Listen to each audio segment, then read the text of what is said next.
साथियों, अभी हम लोग उपस्थित हैं एग्जाम टूर चैनल पर। सबसे पहले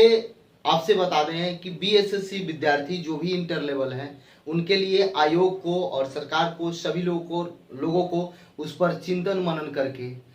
इतना जल्द अब प्रक्रिया करना चाहिए कि जल्द से जल्द मेरिट आ जाए। यदि मान लिया जाए यहाँ से जो भी विद्यार्थी हैं, जो पेटिशनर हैं, वह कोशिश कर रहे हैं, उनके द्वारा जो कहा जा रहा है कि बार बार वो मेंशनिंग करवा रहे हैं फिर भी नहीं आ रहा है, तो आयोग को भी इस पर पहल करके इस केस को जल्द से जल्द समाप्त करने का प्रयास किया जाए ताकि मेरिट लिस्ट विद्यार्थियों का आ जाए। मैं उम्मीद करता हूं कि शायद इस सप्ताह में हो जाए, उम्मीद हम लोग कर सकते हैं, क्योंकि वह कोर्ट का मामला है, आयोग का मामला है और बहुत सारा समस्या है, उस पर हम लोग कुछ ज्यादा बोल नहीं सकते हैं, बोलने पर समस्या हो जाता है। बिहार में आप देख रहे हैं। लेकिन एक मेरे मन में सुझाव आया, जो बार बार लोगों का कमेंट आ रहा था, बहुत सारे विद्यार्थी इसमें कॉल कर रहे थे, तो आप एक बात को समझिएगा।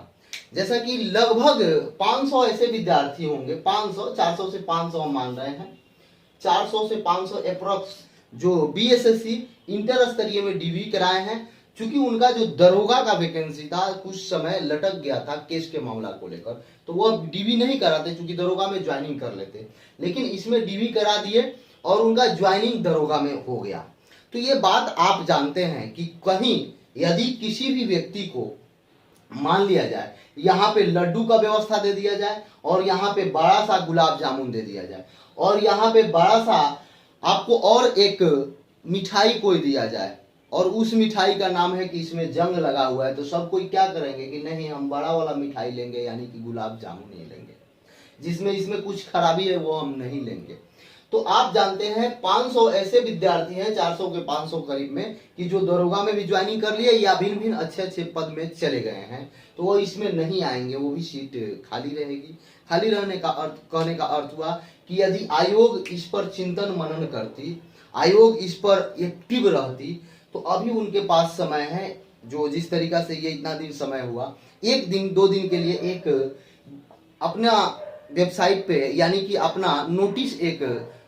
इशू कर दी और उस नोटिस में दिया जाता कि जितने भी विद्यार्थी डीवी करा चुके हैं वह यदि किसी कारण से आगे अपना प्रोसेस रेगुलर नहीं करना चाहते हैं, कि आगे नहीं बना रहना चाहते हैं, तो उस फॉर्म को भरें। यानी वहां से यदि आप आगे नहीं करना चाहते हैं, यानी कंटिन्यू नहीं करना चाहते हैं, तो उस फॉर्म को भर दें। इससे होता क्या कि बीएसएससी विद्यार्थी में जो भी विद्यार्थी हैं, यदि उनको लगता कि अभी मेरा तो हो चुका है कहीं ना कहीं बीएसएससी इंटर स्तरीय, वो बोलते कि नहीं हम इसमें नहीं जाएंगे, तो बाकी बच्चे जो होते हैं उनका 100% सिलेक्शन कंफर्म हो जाता, और भी जो खाली रहता वह नीचे से बुला लिया जाता, यानी कि जिनका कुछ अंक से छटे हैं या कुछ कारण से उनको बुला लिया जाता। तो ये सब एक अच्छा प्रक्रिया होता है, ये मैं नहीं कह रहा हूं, लेकिन मैं ये बता रहा हूं कि आयोग को एक अपना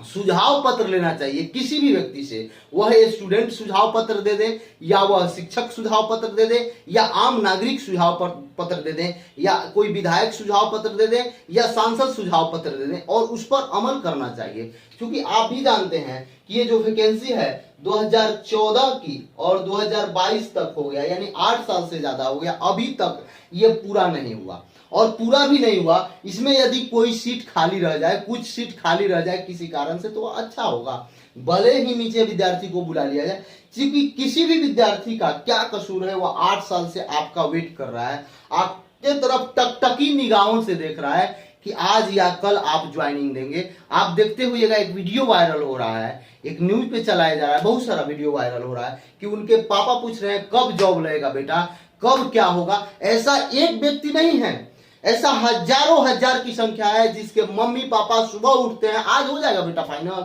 आज कोर्ट का सुनवाई है बेटा, हो जाएगा। मेरा ये शब्द जब मैं बोलता हूं तो मेरा पूरा शरीर का रोंगटे खड़े हो जाते हैं। आप सोचिए, ऐसे क्यों नहीं कोई सोचता है इस विचार को कि कैसे वो लोग जी पा रहे हैं। अगल बगल बाएं दाएं सब लोग ताना मार रहे हैं उस बच्चे को, उस बच्चे की क्या कसूर है, वो तो मेहनत किया, पीटी निकाला, उसके बाद मेंस निकाला, आपका डीवी भी सही से किया, सब कुछ किया, फिर भी आप उसको इतना बहकाए हुए हैं, इतना लेट लगा रहे हैं। ठीक है, आप ही वो प्रोसेस कर देते, आप ही मेरिट जारी करने के लिए कोर्ट में जाके एक प्रक्रिया देते, एक एप्लीकेशन देते कि मैं अब जारी कर रहा हूं, बच्चों लोगों के लिए विलंब हो रहा है, 8 साल से ज्यादा हो गया, अब कितना कोई वेट करेगा, 1 दशक पुगने जा रहा है। आप कभी इस पर चिंतित रहते तो कोई समस्या ही नहीं होता। कोई विद्यार्थी को टेंशन ही नहीं होता। तो इसलिए मेरा नम्र निवेदन सभी से है, जो भी बीएसएससी में लगे हुए हैं, वह चाहे कर लगे हुए हैं या अंदरूनी तरीका से यानी कि आंतरिक तरीका से बीएसएससी विद्यार्थियों को मदद पहुंचा रहे हैं। मदद पहुंचाने का अर्थ हुआ कि उनके साथ कंधे से कंधे मिलाकर चल रहे हैं, वो उनके गुरु हो या अभिभावक हो या माता पिता हो या अगल बगल का कोई व्यक्ति हो या सीनियर हो या जूनियर हो, जो हो,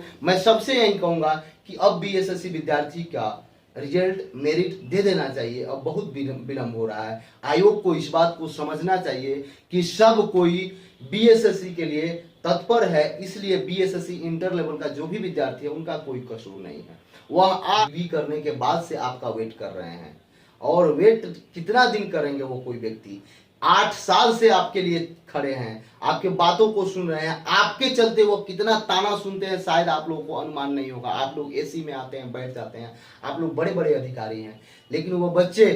यदि आप 1 साल में फाइनल कराए रहते तो 7 साल से वो दाल भात चोखा नहीं खाते, 7 साल से किसी का गाली नहीं सुनते, 7 साल से ताना नहीं सुनते, 7 साल से वो 1x2 के कमरा में 4x3 के कमरा में नहीं रहते। कोई सीढ़ी रूम में रहता है, शायद आप नहीं जानते हैं वो वाले, शायद आप लोग नहीं जानते हैं। माननीय मुख्यमंत्री श्री नीतीश कुमार जी, आपको इस पर हस्तक्षेप करना चाहिए और हस्तक्षेप करके इसको प्रयास करें कि इस सप्ताह में क्लियर करें और बच्चों को जितना जल्द से जल्द हो जाए रिजल्ट दें। बच्चे किस कंडीशन में हैं आपको नहीं मालूम है, आपको देखना चाहिए। क्या आप कभी, ठीक है मान लिया जाए आप किसी दिन चाहते तो आपके लिए ये बहुत बड़ी बात नहीं है, आप उस बच्चे से ही मिल लेते, 12-13 हजार बच्चे हैं उन्हीं से मिल लेते। एक दिन बुलाते कि जी बीएसएससी में जितने विद्यार्थी डीबी कराए हैं मेरे से आके मिले, उनका क्या समस्या है। आप तो जनता दरबार लगाते हैं, जनता दरबार में कभी विद्यार्थी से भी मिल लीजिए, वही बीएसएससी इंटर लेवल वाले से मिल लीजिए, उनका दुख दर्द आप देखिए, उनसे समझिए, बुझिए। यदि आपको लगे कि हाँ ये वास्तविक मांग है, इन लोगों को मेरिट दे देना चाहिए, इन लोगों को ज्वाइनिंग कराना चाहिए, इन लोगों का परिस्थिति बहुत खराब है, आप वैसा करते। आप हम लोग सबके अभिभावक हैं, आप हम सबके गार्जियन हैं,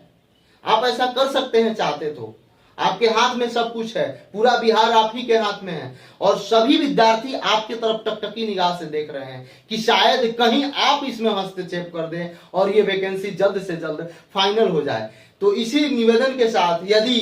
आप वीडियो कहीं आपके पास तक भी पहुंचे तो आप इस बात को सोचने पर मजबूर होइए कि विद्यार्थी का बहुत बड़ा कष्ट है, विद्यार्थी बहुत समस्या से गुजर रहा है। तो इसलिए आपसे पुनः एक बार मैं माननीय मुख्यमंत्री श्री नीतीश कुमार जी से हाथ जोड़कर विनती करूंगा और बीएसएससी आयोग के सभी बड़े कर्मचारी से कि इस पर ध्यान दें, जिस तरीका से हो, जो प्रोसेस हो, आप प्रोसेस का व्यवस्था करके मेरिट लिस्ट जारी करने का प्रयास करें। यदि विद्यार्थी मेरे बातों से सहमत हैं, उनको लगे कि ये बात सही है, तो आप इस वीडियो को इतना शेयर करें कि मुख्यमंत्री तक पहुंच जाए। जय हिंद, जय भारत, जय युवा।